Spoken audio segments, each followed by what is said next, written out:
شاید بہت سارے سننے والے تو اس پہ بھی سبحان اللہ بولتے ہیں، مگر شاعر کو پتا ہوتا ہے کہ یہ بھرتی کا شعر ہے۔ وہ جو بھرتی کا شعر اور مصرع ہوتا ہے اسے آورد کہتے ہیں، زبردستی وزن پورا کرنے والا شعر۔ عزیزان گرامی، ہم تو تکلف کر کر کے کسی فقیر کو کچھ دیتے ہیں نا۔ اس گھرانے کی کیفیت یہ ہے کہ مانگنے والا وَيُطْعِمُونَ الطَّعَامَ عَلَىٰ حُبِّهِ مِسْكِينًا وَيَتِيمًا وَأَسِيرًا، مانگنے والا یتیم تھا، مسکین تھا، اسیر تھا، مساکین نہیں تھے، یتامہ نہیں تھے، اسرا نہیں تھے، مانگنے والا ایک تھا، روٹیاں 5 ملی۔ بھائی کوئی ہاتھ جوڑ کر مولا علی سے کہے مولا ایک روٹی اسے دے دیتے، باقی روٹیوں سے خود افطار کر لیتے، تو مولا کی آواز آئے گی مانگنے والے نے کب کہا تھا کہ علی کی روٹی چاہیے؟ دروازے پر مانگ رہا ہے، جتنے رہتے ہیں سب عطا کریں گے۔ صلوات پڑھیں محمد و آل محمد۔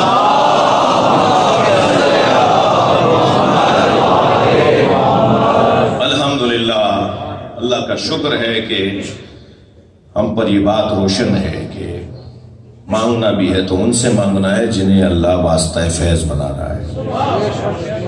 والذین ينفقون فی السراء والضراء، آگے آیت بڑھتی ہے والکاظمین الغیظ۔ یہ سارا گھرانہ کاظموں کا گھرانہ ہے، یہ سب کاظم ہیں۔ میرے بچوں جوانوں، یہ سب صادق ہیں، یہ سب مرتضی ہیں، یہ سب مجتبی ہیں، یہ سب مصطفیٰ ہیں، یہ سب رضا ہیں، یہ سب تقی ہیں، یہ سب نقی ہیں، یہ سب عسکری ہیں۔ جب صفت رہے تو سب کاظم ہیں، سب صادق ہیں، سب تقی ہیں، سب نقی ہیں، لیکن جب صفت لقب بن جائے تو کاظم 7واں ہے، صادق 6ٹھا ہے۔ پھر یہ صفت لقب بن گئی تو اب انہی کی ذات کے ساتھ محسوس کی جائے گی اور مخصوص ہو جائے گی کہ جن کی وہ صفت لقب بن گئی۔ لہذا ایک زاویے سے سارے ائمہ ہمارے صادق ہیں، سب کے سب کاظم ہیں، لیکن کسی ایک امام میں ایک صفت لقب بن جاتی ہے، تو پھر وہ جب لقب بن جاتی ہے تو انہی کے ساتھ مخصوص ہو جاتی ہے۔ لہذا کاظم سب ہیں، مگر صفت میں کاظم سب ہیں، لقب میں کاظم 7ویں ہیں۔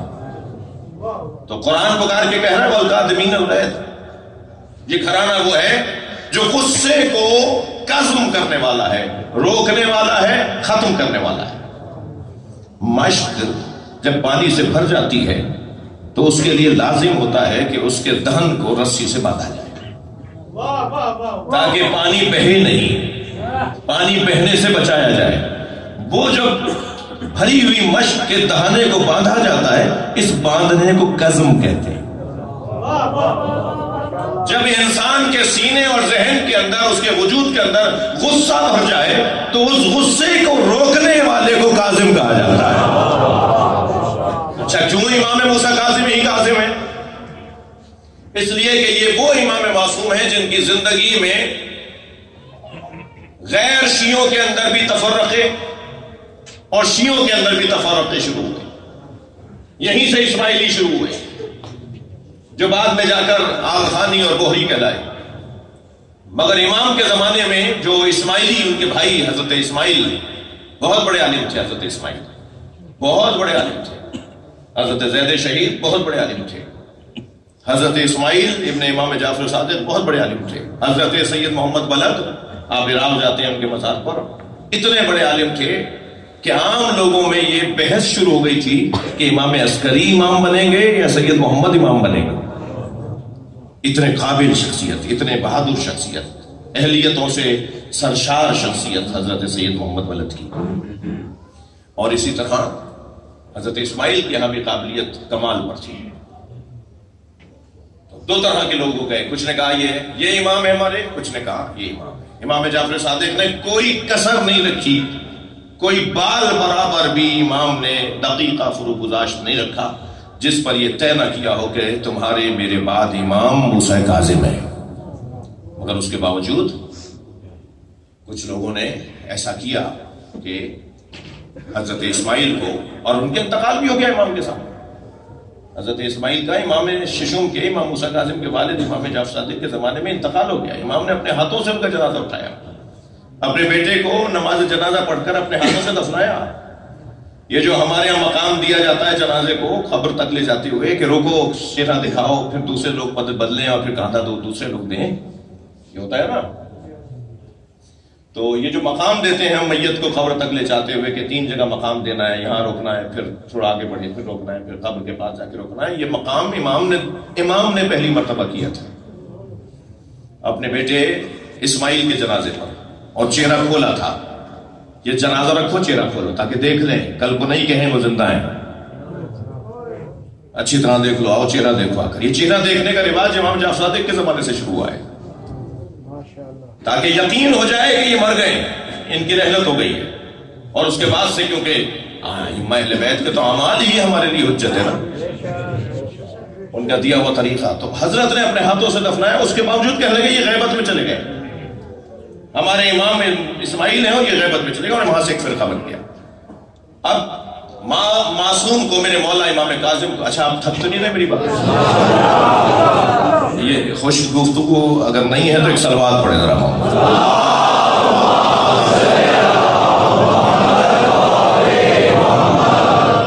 اس کے باوجود کہ امام کو معلوم تھا کہ یہ جو لوگ یہ نظریہ رکھتے ہیں اور اسماعیل کو میری جگہ امام مانتے ہیں، اس کے باوجود انہی کے ساتھ بیٹھتے بھی تھے، انہی کی باتیں سنتے بھی تھے، انہیں عطا بھی کرتے تھے، انہیں نوازتے بھی تھے. یعنی اپنے علمی مخالفوں کو بھی، سماجی سیاسی مخالفوں کو بھی امام اپنے پاس بٹھاتے تھے، ان سے ملاقات کرتے تھے. مجھے پتا ہو میرے برابر میں بیٹھنے والا ابھی اٹھ کر آیا ہے کہیں سے اور میرے خلاف اور سازشیں کر کر آیا ہے، پھر بھی میں اسے پانی پیش کروں، پھر بھی میں اسے چائے پیش کروں مثلا، پھر بھی میں اس کے لیے دسترخوان بچھاؤں، تو اسی وجہ سے تو کاظم کہا جاتا ہے. ورنہ تو میں تو اپنے دشمن کو، ہم تو اپنے دشمن کو، مخالف کو دیکھ کر ایک مرتبہ ہماری طبیعت خراب ہونے لگتی ہے، جس کے بارے میں ہمیں یقین ہو کہ یہ ہمارا دشمن ہے، ہمارا مخالف ہے، تبھی امام کاظم کہلائے. ائمہ اہل بیت میں، مجھے معاف کیجئے گا اگر 5-8 منٹ لیٹ ہو جاؤ، ائمہ اہل بیت میں سب سے زیادہ معجزے جس امام سے ظاہر ہوئے ہیں وہ امام موسیٰ کاظم ہے. سب سے زیادہ معجزے جس سے ظاہر ہوئے ہیں، جس کے پاس اتنا اختیار ہو. زندان بانوں نے، میں اس وقت تردد میں ہوں، 100 کے قریب عدد ہے، کوئی 90 92 95 عدد کی تعداد میں معجزے ملے جو صرف زندان میں ہوئے ہیں، امام کی قید کے ایام میں ہوئے ہیں. مثلا ایک دن حضرت زندان باندھ کے آتا ہے کہ میں دیکھ رہا تھا میرے سامنے ایک مرتبہ زندان کی چھت ہٹی اور موسیٰ کاظم ایسے جا رہے تھے جیسے وہ کسی تشتری پر اور کسی سواری پر بیٹھے ہوئے ہوں، اور میں نے انہیں آسمانوں میں جاتے ہوئے دیکھا. اور کہتا ہے کہ میرے ہاتھ پیر پھولنے لگے، کپکپانے لگے کہ یہ کیا منظر دیکھ رہا ہوں.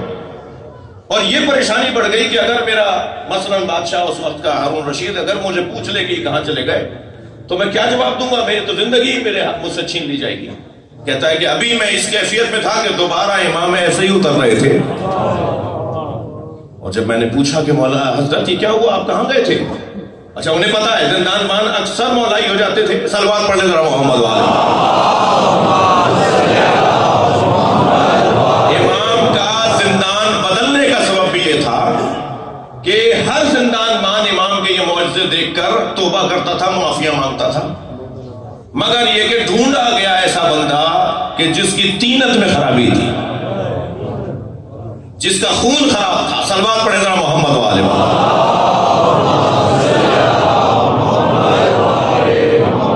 سندی ابن شاہد آخر میں جس کے حوالے کیا امام کو، وہ طے شدہ تھا کہ یہ محبت نہیں کرے گا، اور پھر اس نے آخر اتنا ظلم کیا، اور اس کے ظلم کی وجہ سے اس نے تو اپنا انجام بگاڑا، اپنی آخرت خراب کی.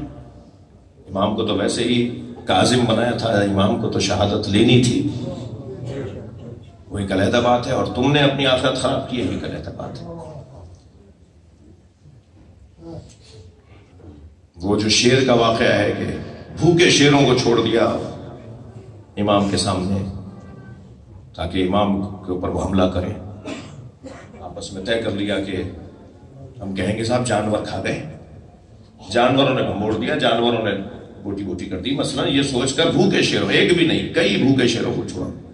اور وہ بھوکے شیر جب دوڑتے ہوئے امام کے قریب آئے، یہ دیکھ کر خوش ہو رہے تھے کہ ابھی کوئی یہاں سے حملہ کرے گا، ابھی یہ بھی وہاں سے حملہ کرے گا، وہ سارے کے سارے امام کے پیروں کا بوسہ دینے لگے۔ امام ان کے سر پہ ہاتھ پھیرتے رہے، وہ لپٹ لپٹ کے امام سے پیار کرتے رہے۔ جب اس منظر کو تماشے کے لیے تو دور تک انہوں نے لوگ کھڑے کیے ہوئے تھے، جب اس منظر کو دیکھ کے لوگ متاثر ہونے لگے کہ کہیں ایسا نہ ہو، کہ تو پھر کیا کیا، پھر آگے بڑھ کر ان شیروں کو پکڑا گیا، اٹھایا گیا کہ ایسا ہو گیا۔ یہ بہت زندان میں جو امام کے پہنچے ہیں، جس کے پاس اتنے اختیارات ہوں، جس کے پاس اتنے اختیارات ہوں، اس پر اگر سندی ابن شائق تعزیہ نہ اٹھائے، عزاداروں بعض اوقات رونے کے لیے ایک جملہ کافی ہوتا ہے۔ چلیے اپنے ذہنوں کو ذرا بغداد لے چلیے۔ آج 1 کروڑ سے زیادہ لوگ بغداد میں جمع ہیں۔ امام موسیٰ کاظم کے مزار پر ماتمداری ہے، عزاداری ہے، پرسداری ہے، شبیہ تابوت وہاں اٹھایا گیا ہے۔ بغداد کے پل پر لے جا کر شبیہ تابوت کو رکھا گیا، پھر وہاں سے امام موسیٰ کاظم کے مزار پر لے جایا گیا ہے۔ 1 کروڑ سے زیادہ کی، آج جو میرا رابطہ ہوا، 1 کروڑ سے زیادہ کی تعداد ہے جو اس وقت وہاں مولا کی مزار پر پرسہ دے رہی ہے۔ اپنی آوازوں کو اتنا بلند کیجیے گا کہ ہماری آواز روحانی اعتبار سے ہی صحیح امام کی قبر تک پہنچ جائے۔ اجرکم اللہ، اجرکم اللہ۔ آمادہ ہیں رونے کے لیے؟ اجرکم اللہ۔ بعض اوقات رونے کے لیے ایک جملہ کافی ہوتا ہے۔ میں ایک جگہ مجلس پڑھ کر اترا تو ایک روتا ہوا عزادار مجھ سے کہنے لگا، مولانا آج آپ نے مصائب کم پڑھے۔ تو میں نے روتے ہوئے کہا، کیا یہ کم مصائب ہیں کہ حسین گھوڑے سے گر گئے؟ یہ پڑھ دینا میرا کہ امام گھوڑے سے گر گئے، میرے آپ کے آبا و اجداد، ہماری نسلیں امام حسین کے گھوڑے کے سروں پہ قربان۔ ابھی اگر میں اس ممبر سے گر جاؤں تو یہ بھائی سہارا دیں گے، وہ بھائی پوچھیں گے مولانا چوٹ تو نہیں لگی، کیا ہوا تھا، کیوں گر گئے تھے؟ کربلا میں ہزاروں کی تعداد حسین کو گرانے کی کوشش کر رہے ہیں، کوئی نیزہ چبھوتا ہے، کوئی پتھر مارتا ہے۔ اجرکم اللہ، اجرکم اللہ۔ جب حضرت مختار نے پوچھا نا شمر سے کہ گزارش سنا کہ تو نے کیا کیا ہے، جب حتی حرملہ سے پوچھا تو اس نے کہا میرے تیر سے ہی تو حسین گرے تھے، میں نے حسین کے سینے پہ وہ تیر مارا تھا جو کمر سے نکل رہا تھا۔ امام سے اس تیر کے لگنے کے بعد گھوڑے پر بیٹھا نہیں گیا، کبھی دائیں گرنے لگتے تھے، زین پکڑ کے سنبھلتے تھے، کبھی بائیں گرنے لگتے تھے، زین پکڑ کے سنبھلتے تھے، اور جہاں گر رہے ہوتے تھے وہاں اشارہ کر کے کہتے تھے لا واللہ، لا واللہ، مجھے نہیں چاہیے، مجھے نہیں چاہیے۔ مختار کے دربار میں جب ایک سپاہی نے کہا نا کہ ہم قریب تھے جب حسین کو ہم گرا رہے تھے، تو ہم قریب تھے، مگر ایک عجیب منظر یہ بھی تھا کہ حسین گرتے گرتے کہتے تھے مجھے نہیں چاہیے۔ ہم تو کوئی کچھ دے ہی نہیں رہا تھا، ہم تو سب چاہتے تھے کہ حسین گر جائے، مگر حسین بار بار کہتے تھے مجھے نہیں چاہیے۔ میں نے حرم حضرت معصومہ خود میں آیت اللہ مشکلی سے یہ مسائل سنے، وہ بیان کر رہے تھے کہ جب امام حسین گرتے ہوئے کہتے تھے مجھے نہیں چاہیے، تو جناب زہرا آگے بڑھ کے کہتی تھی میری گود میں آ جاؤ، اور حسین کہتے تھے اماں یہ میرا امتحان ہے، اماں مجھے خود گرنے دیجیے۔ کبھی نبی آگے بڑھ کے کہتے تھے اے میرے لال میری آغوش میں آ جا، اور نبی سے فرماتے تھے حسین نانا یہ میرا امتحان ہے، مجھے خود نبی نے کربلا پہ گرنے دیجیے۔ کوئی نہیں تھا جو حسین مولا کو سہارا دیتا، لیکن ہاں اس ذوالجنا نے گھٹنے ٹیک دیے تاکہ حسین گرے تو تکلیف کم سے کم ہو۔ اجرکم اللہ، اجرکم اللہ۔ حق ہے ایسے ہی بلند آواز سے رونے کا، جسے رونا نہ آ رہا ہو، برابر والا رو رہا ہو، وہ اللہ سے ایک آنسو ضرور مجلس میں مانگا کرے۔ اس آنسو کی بڑی قیمت ہے، محشر میں یہ آنسو بہت کام آئے گا، قبر میں اس آنسو کے بڑے نتیجے ہیں۔ میں نے ایک جملہ کہا کہ بعض اوقات رونے کے لیے ایک جملہ کافی ہوتا ہے، اور ایک جملہ میں نے یہ کہا کہ سندی ابن شاہق نے امام موسیٰ کاظم پہ ہاتھ اٹھایا۔ یہ رونے کے لیے بہت ہے، ماتم کے لیے بہت ہے۔ تصور کریں